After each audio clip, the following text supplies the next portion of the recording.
Hi friends, இன்றைக்கி நம்ம கிச்சனில் கருவாடு சம்பல் ரொம்ப சுவையாக எப்படி செய்கிறது அப்படின்னு பார்க்கலாம்.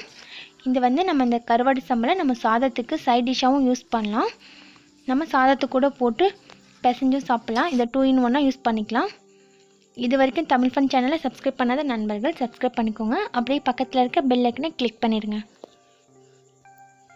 இப்போ நம்ம சம்பல் எப்படி செய்கிறதுன்னு பார்த்துலாம். ஸ்டவ் ஆன் பண்ணிவிட்டு வானல் வச்சுக்கோங்க.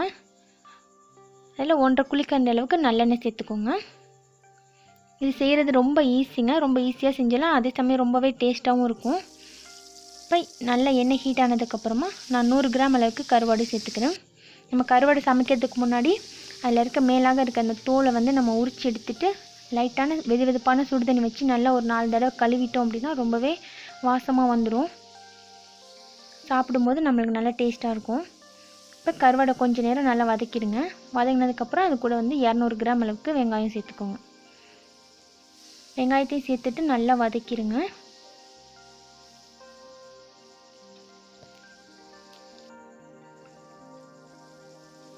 பாருங்கள், வெங்காயம் இந்த அளவுக்கு நல்லா வதங்கிக்கணும். வெங்காயம் வதங்கினதுக்கப்புறம் நம்ம 200 கிராம் அளவுக்கு தக்காளி சேர்த்துக்கலாம். தக்காளியை நல்லா பொடியாக கட் பண்ணி சேர்த்துக்கோங்க. அது கூடவே நம்மளுக்கு தேவையான அளவுக்கு உப்பு, மஞ்சள் பொடி 1 டீஸ்பூன் அளவுக்கு, மிளகாய் பொடி 2 டீஸ்பூன் போட்டுக்கோங்க.